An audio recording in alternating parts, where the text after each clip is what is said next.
താങ്കൾ പറഞ്ഞത് മുഖ്യമന്ത്രിയുടെ ഫേസ്ബുക്ക് പോസ്റ്റിനെ കുറിച്ച്, അതിനുശേഷം പ്രതിപക്ഷ നേതാവിന്റെ പോസ്റ്റിനെ കുറിച്ച് അതിൽ തർക്കവുമില്ല, തെറ്റുമില്ല. പക്ഷെ ഞാൻ പറഞ്ഞത് അതല്ല. ശ്രദ്ധിച്ചിട്ടുണ്ടെങ്കിൽ അറിയാം, ഞാൻ പറഞ്ഞത് ഒരാഴ്ചയായിട്ടും ഇതിനോട് പ്രതികരിക്കാത്ത പ്രതിപക്ഷ നേതാവ് വി.ഡി. സതീശൻ എന്ന് വെച്ചാൽ കഴിഞ്ഞ 23-നാണ് മുഖ്യമന്ത്രിയുടെ തെരഞ്ഞെടുപ്പ് പ്രചാരണം ആരംഭിക്കുന്നത് പത്തനംതിട്ടയിൽ നിന്ന്. അന്നു മുതൽ ഇന്ന് കൊല്ലത്തെത്തിയ ഈ ദിവസം വരെ അദ്ദേഹം തുടർച്ചയായി സംസാരിച്ചത് ഇതാണ്. അതിനിടയിൽ പ്രതിപക്ഷത്തിൻ്റെ ഈ കാര്യങ്ങളോടുള്ള സമീപനത്തെ, സഭയ്ക്കകത്തെടുത്ത സമീപനത്തെ, ബജറ്റ് ചർച്ചയോടുള്ള അങ്ങനെ പറഞ്ഞു ഇല്ലാത്ത കാര്യം പറഞ്ഞു ഞാൻ ചോദിക്കട്ടെ. പത്തനംതിട്ടയിൽ വെച്ച് ഞാൻ പറയട്ടെ, പത്തനംതിട്ടയിൽ വെച്ച് കേരളത്തിന്റെ മുഖ്യമന്ത്രി പറഞ്ഞിരുന്നു പ്രതിപക്ഷ നേതാവിനോട് ഞാൻ സംവാദത്തിന് തയ്യാർ എന്ന്. ക്ലിയർ ചെയ്യാം ഞാൻ പറഞ്ഞത് എന്താണ്. അതാണ് ഞാൻ പറഞ്ഞത്. നോക്കൂ, 23-ന് ഇത് കേൾക്കൂ, സംവാദം എന്നുള്ളതല്ല സുഹൃത്തെ.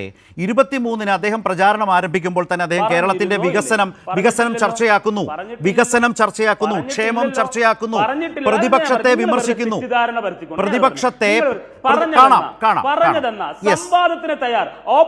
നിങ്ങൾ ആ സെന്റൻസ് പിടിക്കാതെ കേരളത്തിന്റെ പ്രതിപക്ഷ നേതാവ് വി.ഡി. സതീശൻ ഈ പറയുന്ന മുഖ്യമന്ത്രിയുടെ 3 മണിക്കൂറിനുള്ളിൽ പറഞ്ഞത് സമയവും സ്ഥലവും നിങ്ങൾ ശരിയല്ല ബേസിൽ കാണാം കണ്ടു നോക്കൂ. ഞാൻ പറഞ്ഞത് എന്താണ്, മുഖ്യമന്ത്രി പ്രചാരണ രംഗത്ത് ഇറങ്ങി, ശ്രദ്ധിച്ചൊന്ന് കേൾക്കണം. മുഖ്യമന്ത്രി പ്രചാരണ രംഗത്തേക്ക് ഇറങ്ങിയപ്പോൾ തന്നെ അദ്ദേഹത്തിൻ്റെ സർക്കാർ ചെയ്ത വികസനങ്ങൾ, ക്ഷേമം ഇത് മുന്നോട്ട് വെക്കുന്നു ജനങ്ങളോട്.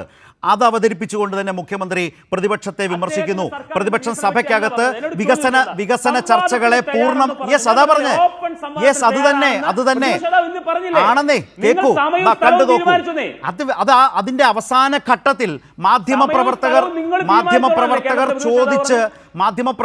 ഗതികെട്ട് അങ്ങോട്ട് ചോദിച്ചു പ്രതിപക്ഷ നേതാവിനോട്. ഇന്നലെ മുഖ്യമന്ത്രി നിരന്തരം വിമർശിക്കുകയാണല്ലോ, ഇത് പറയുകയാണല്ലോ. അപ്പോഴാണ് പ്രതിപക്ഷ നേതാവ് സംവാദമാകാമെന്ന് പറഞ്ഞത്, അല്ലാതെ മുഖ്യമന്ത്രിയല്ല പറഞ്ഞത്. മുഖ്യമന്ത്രി അതേ തുടർന്നാണ് പറഞ്ഞത് എന്നാൽ ഇനി സംവാദമാകാം. അപ്പോഴാണ് വീണ്ടും അദ്ദേഹം ഫേസ്ബുക്ക് പോസ്റ്റ് ഇട്ടത്. ആ വീഡിയോ കാണൂ. മുഖ്യമന്ത്രി തുടർച്ചയായി വികസനവും ക്ഷേമവും പ്രതിപക്ഷ വിമർശനവും നടത്തുന്നതാണ് ഞാൻ പറഞ്ഞത്. ഒരാഴ്ചയായി പ്രതിപക്ഷ നേതാവ് മിണ്ടിയിട്ടില്ല. ഇന്നലെയാണ് അദ്ദേഹം മിണ്ടിയത്. അതേ തുടർന്നാണ് പ്രതിപക്ഷ നേതാവ് CM പോസ്റ്റ് ഇട്ടത്. പ്രതിപക്ഷ നേതാവ് പോസ്റ്റ് ഇട്ടത്. ആ വീഡിയോ നോക്ക്. ഈ മുഖ്യമന്ത്രി പറഞ്ഞതിനെ ഖണ്ഡിക്കുകയാണ്. അപ്പം അവിടുന്ന് ഓരോ കാര്യങ്ങളും ഇവിടുന്ന് ഓരോ കാര്യം പറഞ്ഞു. ഇക്കാര്യത്തിൽ തുറന്ന സംവാദത്തിന് ഞാൻ തുറന്ന സംവാദത്തിന് ഞാൻ സാധാരണ ആരും ഡിബേറ്റിന് വിളിക്കാറില്ല. എന്നെയാണ് പണ്ട് ഡിബേറ്റിന് വിളിച്ചത്. ഞാൻ ഇക്കാര്യത്തിൽ മുഖ്യമന്ത്രിയുമായി ഒരു തുറന്ന സംവാദത്തിന് തയ്യാറാണ്. ഇപ്പൊ തന്നെ ബേസിൽ പറഞ്ഞത് മാറിപ്പോയി. ബേസിൽ പറഞ്ഞ എന്താണ്, മുഖ്യമന്ത്രി പ്രതിപക്ഷ നേതാവ് ഫേസ്ബുക്ക് പോസ്റ്റ് ഇട്ടു. സർ കേൾക്കുന്നേ, പ്രതിപക്ഷ നേതാവ് ഇന്ന് ഫേസ്ബുക്ക് പോസ്റ്റ് ഇട്ട് സമയവും തീയതി എന്ന് പറഞ്ഞു. നോ സർ, ഇന്നലെ തന്നെ അദ്ദേഹം ഇത് പറഞ്ഞു. ഇന്നലെ മാധ്യമങ്ങൾ ചോദിച്ചപ്പോൾ ഇത് പറയാൻ പ്രതിപക്ഷ നേതാവ് നിർബന്ധിതനായി. ഇതാണ് എൻ്റെ കേസ്.